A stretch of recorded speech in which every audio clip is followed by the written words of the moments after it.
Hello TV world, I got a different type Yeah. of video today, straight from my McLaren. I haven't done this before, but I thought it would be fun. I've been playing a lot of F1 2020, and I'm in a league with a couple friends, it's 6 of us, Yeah, you can only and change I your had a front wing crazy race in part from yesterday. A. This was live streamed, but it was still good. I figured it would be fun to kind of cut through the playback and kind of narrate a little bit of what happened. To give you a little bit of background on the league, Here, go ahead. there's I'm trying to basically figure out about this 6 ring. of us. Okay, There's this 2 way. guys I would say that are kind of leading the pack, and so I'm kind of in the midfield, which I I'm in a spun McLaren, already. so that makes sense. But we're following the F1 calendar, and the last race I finished 4th. Third position was Iron Paws. I didn't like those tried to tires catch anyway. up to him, but I couldn't. I had a couple spin outs, and so it was really my fault. I did not have a good race. I still put up points, but I wasn't on the podium. So this time around, I spent a lot more time practicing. I practiced in the wet, practiced in the dry, although I was taken How off much guard speed are you this guys pulling time off your turns? because Very little. I'm literally in the wet, but not wet enough that I need intermediate or wet Yeah. tires. So we're all running slicks, and I'm in the soft tires, and I'm trying to put down a good qualifying lap, but it does get pretty challenging. So as you can see here, like between Village and the loop, like as I come out of the loop and out down into entry, I really hesitate to get on the throttle. And that's kind of the theme that goes on throughout my qualifying, not just this lap, but even more laps. I was trying to find that midpoint. Like I really had a hard time here finding, where is the limit. I kind of have a feel for the limit in wet. I have a feel for where the limit is at in a dry, but I play without traction control on. And so any mess up, or if I just get on the throttle too quick, I'm in a wall. So I gotta take it easy. But let's run through this. So here, like you can see, I'm basically, I would go through corpse, pretty flat out, or I might let off the gas a little bit and then get back on. But I have to brake and downshift. I think I'm going super slow here out of Beckett's. DRS on the straight. That's another thing I learned from I've this. practiced in the is that rain I a guess little if bit, it's but I haven't raining practiced with slicks and in the rain. Usually if it's raining, you don't get DRS. But if it's raining, but if it's dry enough to put on slick tires, you'll end up getting DRS. But at this point, I'm happy with my lap, actually. I feel like I'm not doing too bad. I could be going faster, but no mess up. Oh, And shit, I'm what right happened? at the end, Oh, fuck. and No. I spin it. Did I cross? spin it going cross? across the finish Fuck. line. I feel like I probably lost about I don't know, at least Damn a it. second and a half there, which really sucks because I felt like that was a decent lap and ended up in P4, and I feel like I could have gotten P3. But there's time left in the qualifying session, and so like you can see here, I get my delta in the green, and I feel like I can maybe sneak into the P3, but Fuck. nope, bam, wall. yeah. This was tough. This was tough for me. I guess I'll have to start practicing slicks with a little bit of rain. But yeah, another time around, and nope, that's a little on. mess up, and that just killed the whole lap right there. Okay. I wasn't able to make up from that mistake, and I think I finished that lap with a second, I don't know. 1.5 seconds. And so it's pretty much going to be P5 going into the race. And so going into the race, I feel like I'm ready for a start. Waiting everybody, got my gloves ready. I'm in P5, so I could feel like I could do some damage, take up a few spots. Clutch is in. And I totally screwed this up. I completely screwed this up. 1, 2, 3, 4. I ended up losing 4 spots, and now I'm in P9. And it's like, what the hell? I'm like, how did I mess up? I think it was just because I was racing in the wet, and I was so conscious of traction and not going overboard and not spinning out like I did. It kind of messed up with my confidence. And, at the start of a race, if you're too much on the gas, you can spin out, and so I didn't want to do that. But I'm able to, hold off here. So I'm in P8. And now the fight starts. I really have to try and get through this. And so I got a lot of traffic to get through, but I think we can make it happen. I think I'm confident at this point that if I get through this field in front of me rather quickly, our AI is at a level 67, and I feel pretty confident playing against them, like kind of overtaking them. So like you see here, I'm able to overtake Kvyat, and then right off into the Hanker Straight. I think there's Raikkonen is in front of me. So really the challenge here is that like I know I'm faster than the AI, but I don't want to spend too much time behind him. And I'm also very conscious that I need to give the AI room. Like I can't be too aggressive. It's happened to me in the past where I was too aggressive and the AI will just ram into me because, you know, the AI doesn't have any room. But with enough practice, I've kind of got a feel. So here you can see I'm getting aggressive on Raikkonen, trying to get him on the outside of out of left field. But, you know, he still passes. And I try to think here. There's a lot of room on the side that you can use here, down Corpse, and even on the outside here. Like I like to watch Albon race, and Albon always, like, I think it was like last race, he passed somebody right there. And there I'm able to take Kimi Raikkonen out. And, I mean, not take him out, but I'm able to pass him. And so I'm in P6, and next is Russell. And so now down the Hanker Straight again. Like, Beckett's and Chapel are going to be a recurring theme of this video. And yeah, so I'm able to pass Russell right there. Didn't use too much ERS. We are playing on equal cars. So that's why you'll see Russell is kind of at the top, because his actual driver rating is kind of higher than his car. Whereas if we were playing on, you know, regular cars, you probably wouldn't see a Williams that far up. But nah, hey, I'm back into P5. It took me 4 laps, or actually 3 laps, and now I got to take on Hamilton. So Hamilton is a little bit more of a challenge. As you can see, it takes me like a little bit, about a lap, and then, like I said, it's basically that Hanker Straight is where I'm going to do most of my work this rate. Like really coming out of Chapel, I feel like I'm able to gain a lot more speed against other people. I had to use a lot of ERS there, and I was a little bit worried that I would clip into Hamilton, but I'm able to get through. And now comes the interesting part. So now Iron Paws is ahead of me, and so last race Iron Paws took podium, and I finished 4th. And I felt like my pace was a little bit faster, but I think I had like 2 spin outs, and I got stuck in traffic for a while when I first came out of my pits, and I'm a lot more confident this race. And you can see we started with about a 4-second gap, and now we're down to 3 seconds, so about 3.1 seconds, and I could start to see him.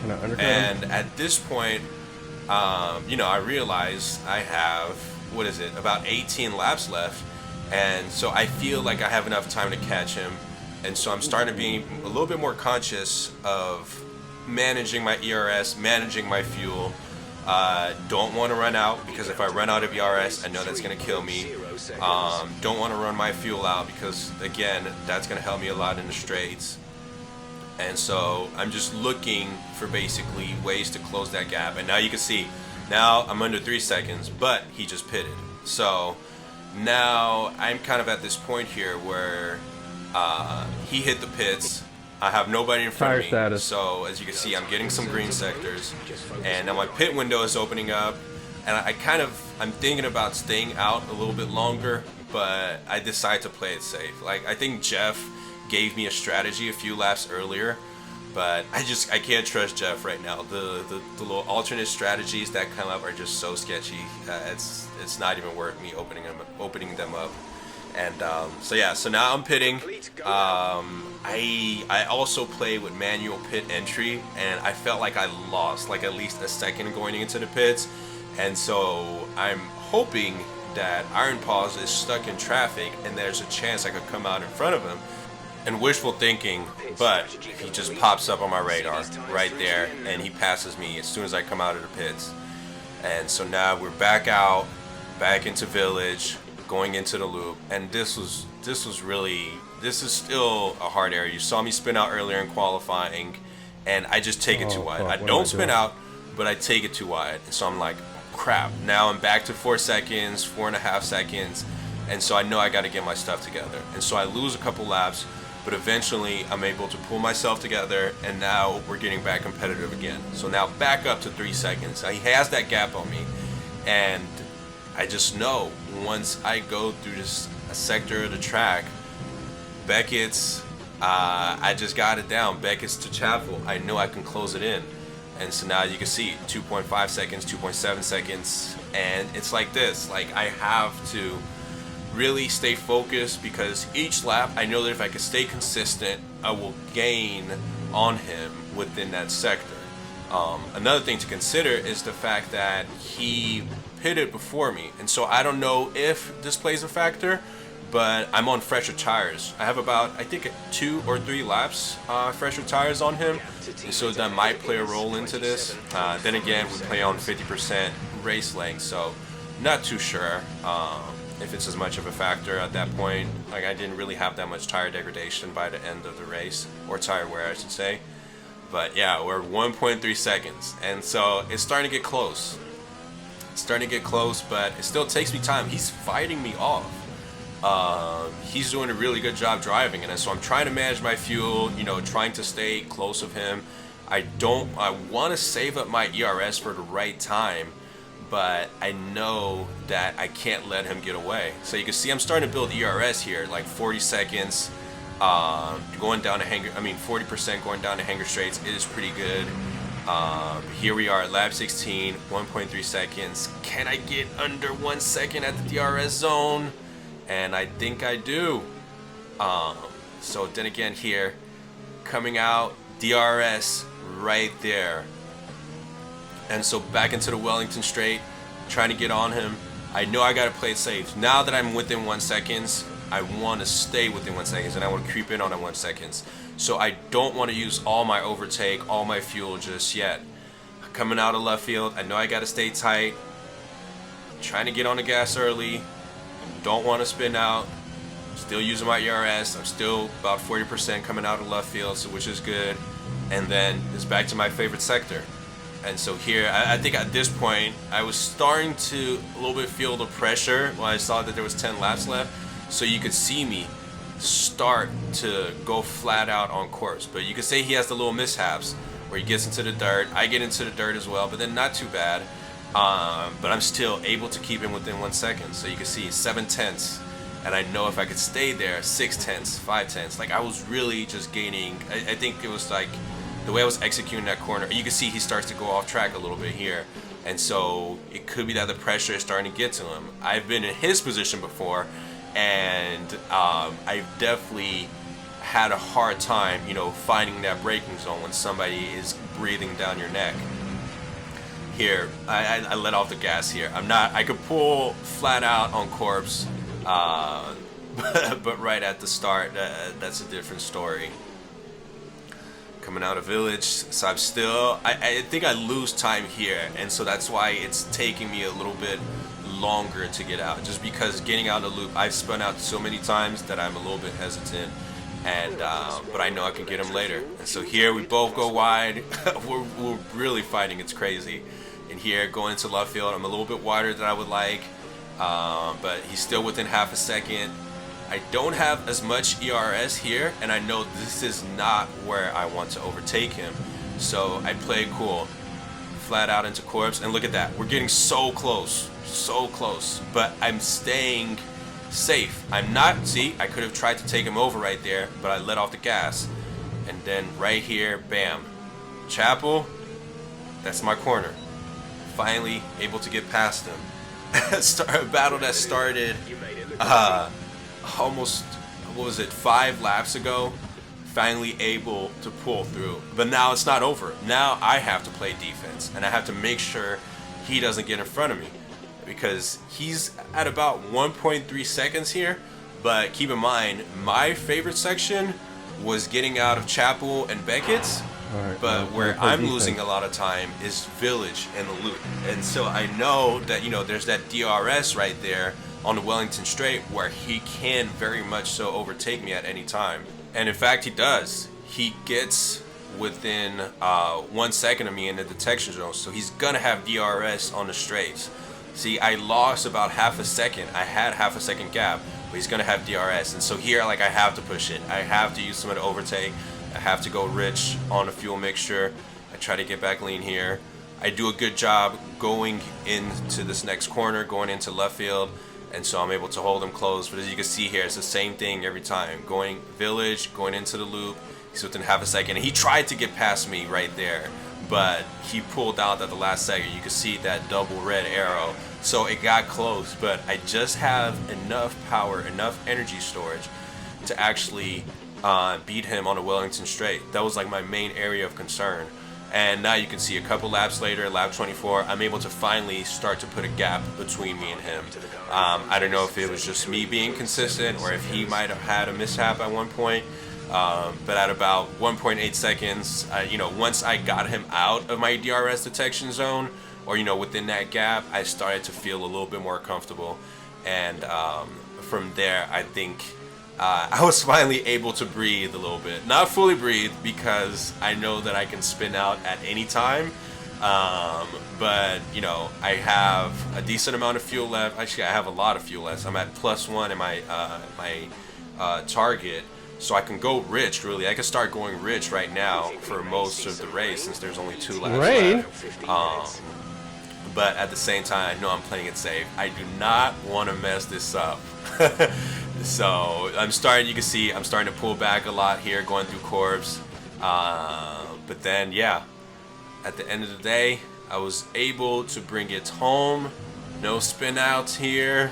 We're not in the rain, although I did get a rain warning. And I was able to get that podium. I was able to get my revenge. He beat me good in the first race. And I'm able to, close out on podium. And on top of that, I get player of the day, or driver of the day. So driver of the day, baby. That's fine, because I had to take over so many cars at the beginning of the race because of my very terrible start. Look at me right there. Well, not right in the front, but over there on the right at the number 3 spot. Finally, first podium of the season, and it felt good. Well earned. Hopefully, if I keep this going, I'll be able to compete with those guys and get a 1st or 2nd place. But for now, I'm happy with what I did. Next race is going to be Spain, and so I'm focused on that. It's going to be a short week because we raced on Monday. Next race is going to be Sunday, and I spent a bit of time making this video instead of practicing. But I've played that race before, so it should be all right. But yeah, the main takeaway from this race was managing ERS, managing fuel, and just being patient. You can see here, we're so close, 5.57, and he did a 5.74 as his best lap. And we're just inching. Inching away from each other. But yeah, patience definitely pays off. And you can see here, number 4, Powaup there. So he's still ahead of me in the driver standings. But we got a couple more races to go in the season, and then constructor standings, we're winning that, so I feel good. So yeah, if you enjoyed watching this, we race on Sundays at 10:30, and I stream on YouTube or on Twitch, which you can find the links of in the description. But yeah, let me know what you think. Leave a comment if you enjoyed watching this, or a thumbs up would be nice, and also smash that subscribe button. Alright, catch you guys in the next one. Peace.